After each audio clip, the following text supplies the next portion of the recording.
ஞானேஸ்வரியில் அத்தியாயம் 17 ஸ்லோகம் 23. ஒரு மந்திரம், ரகசியமான ஒரு மந்திரத்தை சொல்லிக் கொடுக்கின்றேன் என்று போன ஸ்லோகத்துல சொல்லி முடிச்சிருந்தாங்க. எந்த ஒரு ஆக்ஷனை நீ பண்ணும் போதும் அந்த ஆக்ஷன் பூரணமாக சித்தி ஆவதற்கும் அல்லது அந்த ஆக்ஷன்ல இடையில எந்த வில்லங்கமும் ஏற்படாமல் இருப்பதற்கும் அல்லது அந்த ஆக்ஷனின் வழியாகவே நீ பிரம்மமாகி விடுவதற்கும் அற்புதமான ஒரு மந்திரம் ஒன்று இருக்கிறது. அந்த மந்திரத்தை நான் சொல்லித்தரப் போகின்றேன் அப்படின்னு சொல்லி போன ஸ்லோகத்துல சொல்லியிருந்தாங்க. இந்த ஸ்லோகம் முழுக்க என்ன சொல்லியிருக்காங்க அப்படின்னு சொன்னா, அந்த மந்திரத்தினுடைய மகிமையை இன்னும் ரொம்ப விஸ்தாரமாக, ஏன்னா ரொம்ப அட்டென்டிவா நம்ம கேட்டு அதை ஃபாலோ பண்ணணும்ல, அதனால அந்த மந்திரத்தின் மகிமையை ரொம்ப விஸ்தாரமா இங்க எக்ஸ்பிளைன் பண்றாங்க. சோ அதை நம்ம புரிஞ்சுப்போம். நெக்ஸ்ட் அது எப்படி உபயோகப்படுத்தணும் அப்படிங்கிற முறையும் வந்து இந்த ஸ்லோகத்துல எக்ஸ்பிளைன் பண்ணப்பட்டிருக்கு. அடுத்த ஸ்லோகத்துல இருந்துதான் அந்த மந்திரம் என்னவென்று சொல்லப்படும். ஜெகத் அனைத்திற்கும் உற்பத்தி ஸ்தானமாகவும் சம்சாரத்தின் தாபங்களால் தவித்து போன ஜீவராசிகள் அனைத்துக்கும் நிலைப்பாறு மடமாகவும் இருக்கும் அனாதியான பரபிரம்மம் ஒன்றுக்கே மூகைப்பட்ட ஒரு பெயர் உண்டு. ஆக்சுவலா இந்த பரபிரம்மம் அப்படின்னு ஒண்ணு நம்ம யூஸ் பண்ணிட்டு இருக்கோம். அந்த வேர்டு பரமாத்மா, பரபிரம்மம் அப்படின்னு எல்லாம் வேர்டு யூஸ் பண்ணிட்டு இருக்கோம். அதுதான் உண்மை, அது மட்டும்தான் இருக்கிறது, அதுவே சத்தியம் அப்படின்னுட்டு நம்ம யூஸ் பண்ணிட்டு இருக்கோம். சரியா? ஆனா அது எப்படி சொல்லுவோம்? அதுக்கு உருவம் கிடையாது, நிறம் கிடையாது, குணம் கிடையாது, அதுக்கு பெயர் கிடையாது, ரூபம் கிடையாது, இப்படிலாம் நம்ம பேசிட்டு இருக்கோம். ஆனா இப்போ அந்த பரபிரம்மத்துக்கு ரூபத்தை, ஐ மீன் நாமத்தை கொடுக்க போறோம், அப்படின்னா பேர் கொடுக்க போறோம். சரியா? அந்த பரபிரம்மத்தோட பேர் தான் இப்ப மந்திரம் என்ற பெயர்ல சொல்லப்படுகிறது. என்ன பிரம்மத்துக்கு தான் பேரே இல்லையா, இப்ப எப்படி நீங்க பிரம்மத்துக்கு பேரை கொடுப்பீங்க அப்படின்னு எல்லாம் உங்களுக்கு சந்தேகம் வரும் இல்லையா? அது எதுக்காக கொடுக்கப்பட்டிருக்கு, அந்த சந்தேகம் நீங்க பட வேண்டிய அவசியம் இல்லை அப்படிங்கிறத அவரை எக்ஸ்பிளைன் பண்றாரு. சோ அனைத்து ஜீவராசிகளுக்கும் இலைப்பாறுமிடமாக இருக்கும் அந்த பரபிரம்மத்திற்கு 3 பெயர்கள் அப்படின்னா ஒரே மந்திரத்துல 3 அட்சரங்கள் இருக்க போகிறது, 3 வார்த்தைகள் இருக்க போகிறது. உண்மையில் அந்த பரபிரம்மத்துக்கு பெயரும் ஜாதியும் இல்லையே. ஆனாலும் அஞ்ஞானிகளான ஜீவராசிகள் தங்கள் அஞ்ஞான இருட்டில் அந்த பிரம்மத்தை கண்டு கொள்வதற்காக வேதமானது அந்த பிரம்மத்திற்கு சாங்கேதமாக ஒரு பெயரிட்டு வைத்தது. ஒரு குழந்தை பிறக்கும் போது அதற்கு ஒரு பெயரும் இல்லாமல் போனாலும் பின்பு அதற்கு ஒரு பெயரிட்டு அப்பெயரை கொண்டு அதை அழைத்தவுடன் ஓ என்று சொல்லிக் கொண்டு எழுந்து வருகிறது அல்லவா? என்ன எக்ஸாம்பிள் காட்டியிருக்காருன்னா, ஆக்சுவலா குழந்தை பிறக்கும் போது அதுக்கு பேர் இருந்ததாங்க. எந்த குழந்தைக்கும் பிறக்கும் போது பேர் கிடையாதுதான். அப்ப பேரில்லாத அந்த குழந்தைக்கு ஒரு பெயரை வைத்து நாம அதை கூப்பிடும் போது அது ஓ அப்படின்ட்டு வர்றது இல்லையா? அந்த மாதிரி பிரம்மத்துக்கும் பேர் இல்லதான்ப்பா. பரபிரம்மத்துக்கு எந்த பேரும் சொல்ல முடியாதுதான். ஆனா அஞ்ஞான இருட்டில் தவித்துக் கொண்டிருக்கும் நம் போன்ற மக்களுக்கு அந்த பிரம்மத்தை ஒரு பேரை சொல்லி கூப்பிட்டாதானே அது வரும் இல்லையா? அப்ப அதை பேர் சொல்லி அழைப்பதற்கு ஒரு பெயர் வைக்க வேண்டும். அப்படி நாம் பெயர் சொல்லி அழைத்தாலும் நாமமில்லாத அது கூட நமக்கு ஓ என்று திரும்பும்னு சொல்லணும். சரியா? நாமமில்லாத குழந்தை அதற்கு நாமத்தை சூட்டி பிறகு அதை நாமத்தை கொண்டு அழைக்கும் போது அது ஓ என்று திரும்புவது போலே அந்த பிரம்மமும் கூட நான் சொல்லி போகும் இந்த வேதம் வந்து இந்த மந்திரத்தை கொடுக்குது. அந்த வேதம் தான் பேர் வைக்குது. எதுக்கு? பரபிரம்மத்துக்கு இந்த வேதம் வந்து ஒரு பேரை வைக்குது. அந்த பேரை வச்சு நீங்க கூப்பிட்டீங்கன்னா அந்த பிரம்மமே திரும்பி பார்க்கும். எதுக்காக அப்படின்னா, நம் மாதிரி அஞ்ஞான இருட்டில் தவித்துக் கொண்டிருக்கின்றவர்களுக்கு, பிரம்மத்தோடு ஐக்கியப்படாமல் பிரம்மத்தை விட்டு விலகி இருக்கின்றவர்களுக்கு அந்த பிரம்மத்தோடு ஐக்கியப்படும் ஒரு டெக்னிக்காக, ஒரு பாவமாக, ஒரு மந்திரமாக இந்த மாதிரி ஒரு விஷயம் சொல்லப்பட்டிருக்கிறது அப்படின்னு எக்ஸ்பிளைன் பண்ணியிருக்காரு. அப்படியே சம்சார துக்கங்களால் துக்கிதர்களான ஜீவராசிகள் பிரம்மனிடத்தில் தங்கள் பரபிரம்மத்திடத்தில் தங்கள் முறையை சொல்லிக் கொள்ள வரும்போது எந்த பெயரை கொண்டு அந்த பிரம்மத்தை அழைக்க வேண்டுமோ அந்த பெயரைத்தான் நான் இப்போது சொல்ல திறப்போகிறேன். எப்படி ஒரு குழந்தைய பெயர் சொல்லி அழைக்கும் போது ஓ என்ன திரும்பி வருதோ, அந்த மாதிரி பிரம்மத்தை ஒரு பெயரை சொல்லி அழைச்சா அது திரும்பி வரணும் இல்லையா? அந்த பெயரை நான் உங்களுக்கு சொல்லி தரப்போறேன். ஜீவராசிகளிடத்தில் கிருபையுடன் கூடின அவற்றின் தகப்பன் என்று சொல்லத்தக்க வேதமானது பிரம்மத்தின் அநீர்வச்சனீயம், அநீர் வாக்கியம் அப்படின்னு சொன்னா வாக்குனால, இந்த வாயால சொல்ல முடியாது அப்படின்னு அர்த்தம். சோ வேதமானது பிரம்மத்தின் அநீர் வாக்கியதை போக்கி வைத்து அந்த ஜீவராசிகளுக்கு அத்வைத பாவத்துடன் தரிசனம் கொடுக்கும்படி செய்து வைக்க ஒரு மந்திரத்தை தேடி கண்டுபிடித்து அதை காட்டி கொடுத்தது. வேதம் என்ன பண்ணுச்சு அப்படின்னா, அத்வைதம் அப்படின்னா அது ஒன்றாக இருப்பது அப்படின்னு அர்த்தம். சரியா? அதுக்கு நாமரூபங்களே கிடையாதுதான். அது இப்படி அப்படின்னு வாக்கால சொல்லவே முடியாதுன்னு வேற சொல்லியிருக்கேன். பிரம்மத்தை பிரம்மம்னா இதுதான், பிரம்மம்னா இப்படி அப்படி அப்படின்னு சொல்லிட்டு பிரம்மத்தை ஒரு வாக்கினால கண்டுபிடிக்கவே சொல்லவே முடியாது. அப்பேற்பட்ட அந்த அநீர் வாக்கியமாக இருக்கின்ற அந்த பிரம்மத்திற்கு வேதம் நம்மேல் கிருபை கூர்ந்து அதற்கு ஒரு நாமத்தை கொடுத்தது. அந்த நாமத்தை சொல்லி கொடுத்தா அந்த பிரம்மமே திரும்பி பார்க்கணும் அப்படின்னு சொல்ல வர. சரியா? செய்து வைத்து ஒரு மந்திரத்தை தேடி கண்டுபிடித்து அதை காட்டி கொடுத்தது. அப்படி காட்டி கொடுக்கப்பட்டதான அந்த பெயரை கொண்ட அந்த பரபிரம்மத்தை அழைத்த மாத்திரத்தில் பின்பக்கம் நின்று கொண்டிருந்த அது முன்பக்கம் வந்து நிற்கிறது.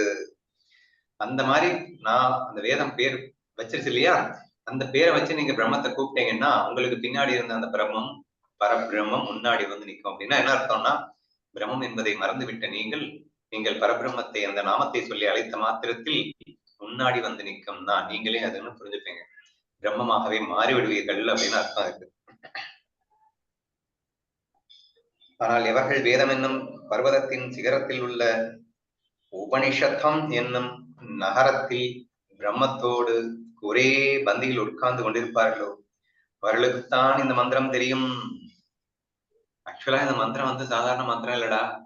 வேதங்களையும் உபனிஷத்துக்களையும் கரைத்து குடித்து எப்போதும் பிரம்மத்தின் பக்கத்திலேயே உட்கார்ந்திருக்கும் அம்மாதிரியான மனிதர்களுக்கு மட்டும்தான் இந்த ரகசியம் தெரியும்.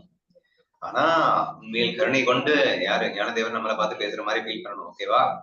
உண்மையில் கருணை கொண்டு அவ்வளவு ரகசியமான மந்திரத்தை உனக்கு சொல்லித் தரப்போகிறேன் அப்படிங்கிறார். பிரம்மதேவன் சிருஷ்டியை செய்து வைக்கும்படியான யோகியதை படைத்ததே இந்த ஒரு நாமத்தின் ஜபத்தினாலேயே. அதாவது பிரம்மா விஷ்ணு சிவன் இவங்கெல்லாம் தெரியும். பிரம்மன் சிருஷ்டிகர்த்தா, விஷ்ணு காப்பவர், சிவன் அளிப்பவர் அப்படின்லாம் நம்ம கதைகள் படிச்சிருக்கோம் இல்லையா? அப்ப ஃபர்ஸ்ட் இந்த உலகம் உருவாக்கத்துக்கு முதல்ல நம்ம ஹையர் நாலேஜ்ல இருந்து பார்க்கணும் அப்படின்னா பரபிரமம் ஈஸ்வரனாக வந்தது, பின் அதுவே ஜீவனாக வந்தது அப்படின்லாம் இருக்கட்டும். பட் அந்த ஈஸ்வரனாக அது வரும்போது இந்த பிரபஞ்ச உற்பத்திக்கு முதலாக அதை தன்னை ஈஸ்வரனையே அப்படின்னு புரிஞ்சுக்கணும். ஈஸ்வரனையே பிரம்மமாக பிரம்மாவாக விஷ்ணுவாக சிவனாக என்று பிரித்து கொண்டு, ஏன்னா தன்னுடைய இப்ப வந்து ஒரு சிஇஓ அப்படின்னு ஒருத்தன் இருக்கான்னா அவனுடைய பல வேலைகளை பாக்குறதுக்கு அவனுக்கு கீழே ஒரு 4 பேரை வச்சுப்பான். அவனுக்கு கீழே இன்னொரு 8 பேரை வச்சுப்பாங்க. இப்படிதான் ஹைரார்க்கில வந்து ஒரு டாஸ்க் நம்ம அச்சீவ் பண்றதுக்கு பலர் அப்பாயிண்ட் பண்ணி வச்சுக்கிறோம் இல்லையா? அப்ப ஈஸ்வரன் தன் காரியத்தை சாதித்துக் கொள்வதற்கென்று 3 பேரை நியமிக்கிறான். பிரம்மா உற்பத்தி பண்றதுக்கு, காப்பதற்கு விஷ்ணு, சிவன் அழிப்பதற்கு, எல்லாமே ஈஸ்வரன் தான். இந்த ஈஸ்வரனே அப்படி 3ஆக இருந்து அந்த காரியங்களை எல்லாம் செய்ய வேண்டியதான் இருக்கிறது. சரியா?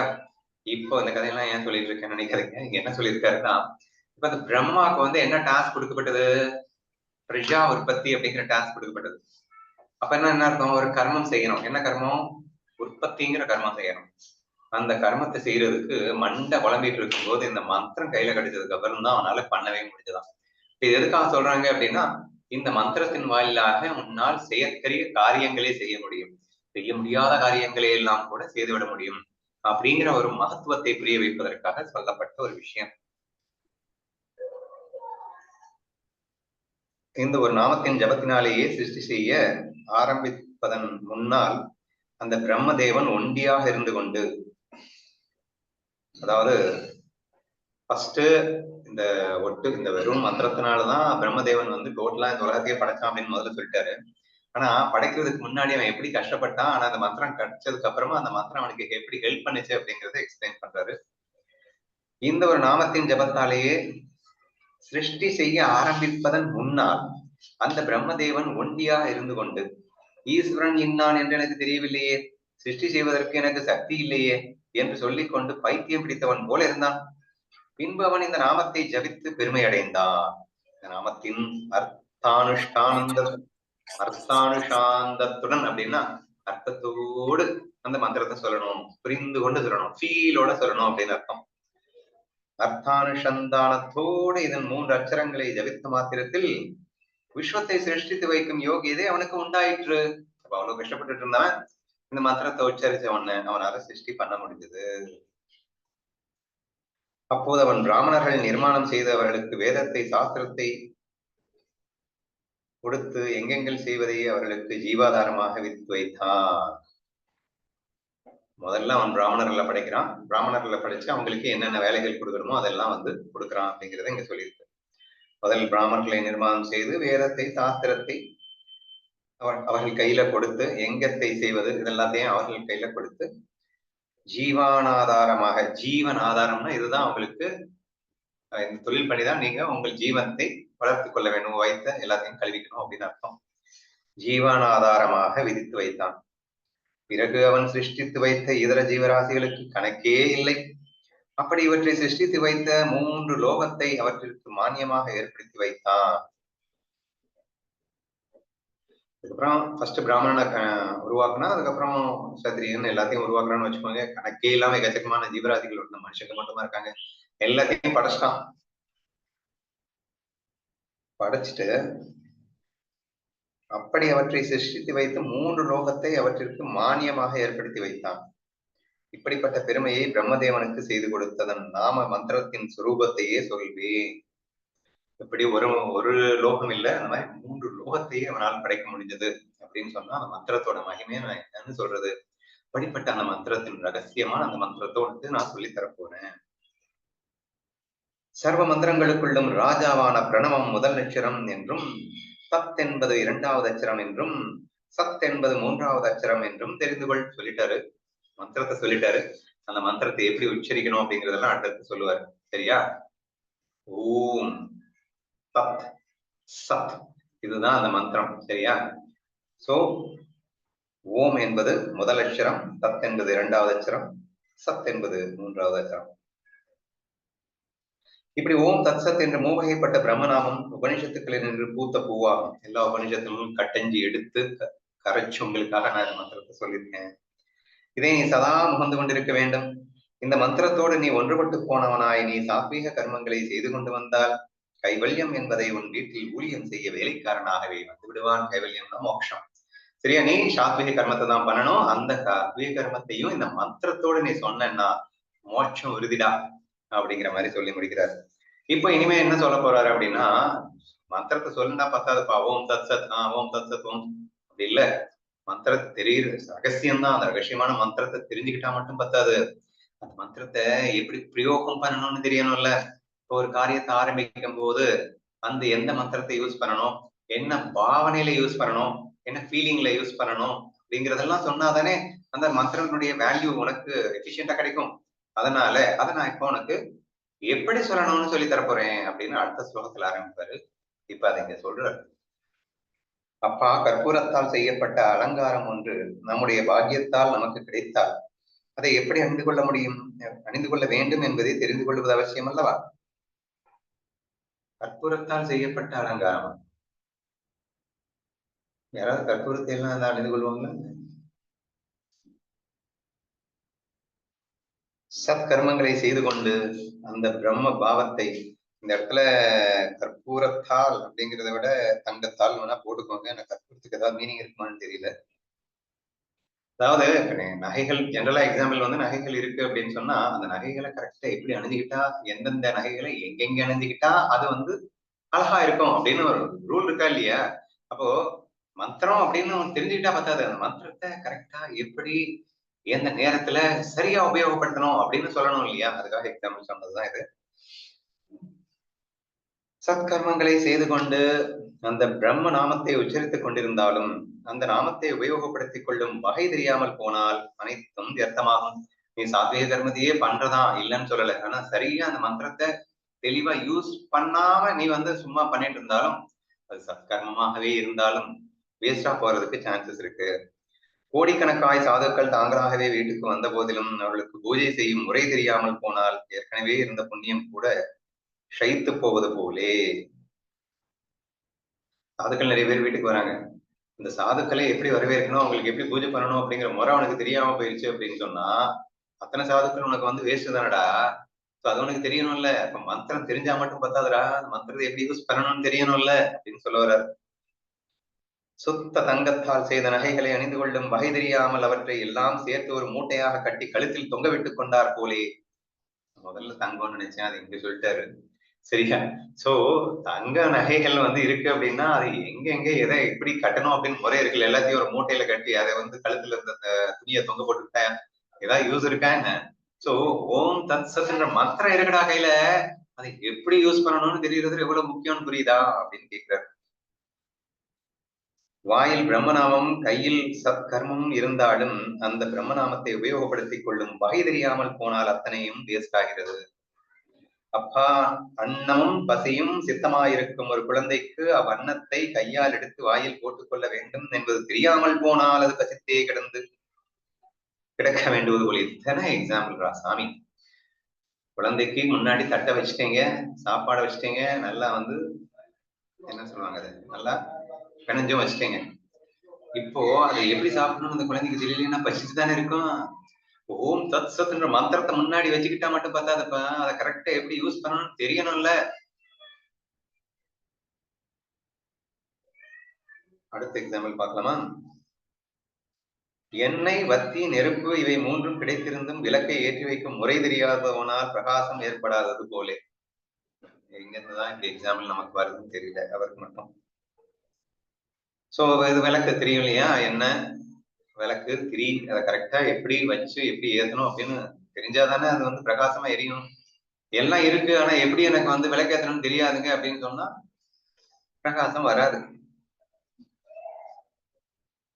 உத்தமமான புண்ணிய காலமும் சத்காலமும் சத்கர்மம் பிரம்மநாமத்தின் ஜபம் இவை மூன்றும் ஏற்பட்டும் அந்த நாமத்தை உபயோகப்படுத்திக் கொள்ளும் வகை தெரியாமல் போனால் அத்தனையும் வீணாய் போகிறது. சோ இந்த சாத்வீக கர்மங்கள் எப்படி செய்யணும் அப்படின்றதுக்கு சரியான காலம் வந்துருச்சு, சரியான கர்மமும் வந்துருச்சு. பிரம்மநாமத்தின் ஜபம் ஓம் தப்சத் என்ற அந்த நாம மந்திரமும் தெரிஞ்சு போயிடுச்சு. பட் எல்லாம் தெரிஞ்சு என்ன செய்யாது, கரெக்டா எப்படி யூஸ் பண்ணணும்னு தெரியணும்ல. தெரியலன்னா வேஸ்ட். ஆகையால் மூவச்சரங்களால் அமைந்த இந்த பரபிரம்ம நாமத்தின் விநியோகத்தை நான் விளக்கமாக சொல்ல போகின்றேன், கேட்டுக்கொள் அப்படின்னு இந்த ஸ்லோகம் நிறைவடைகிறது.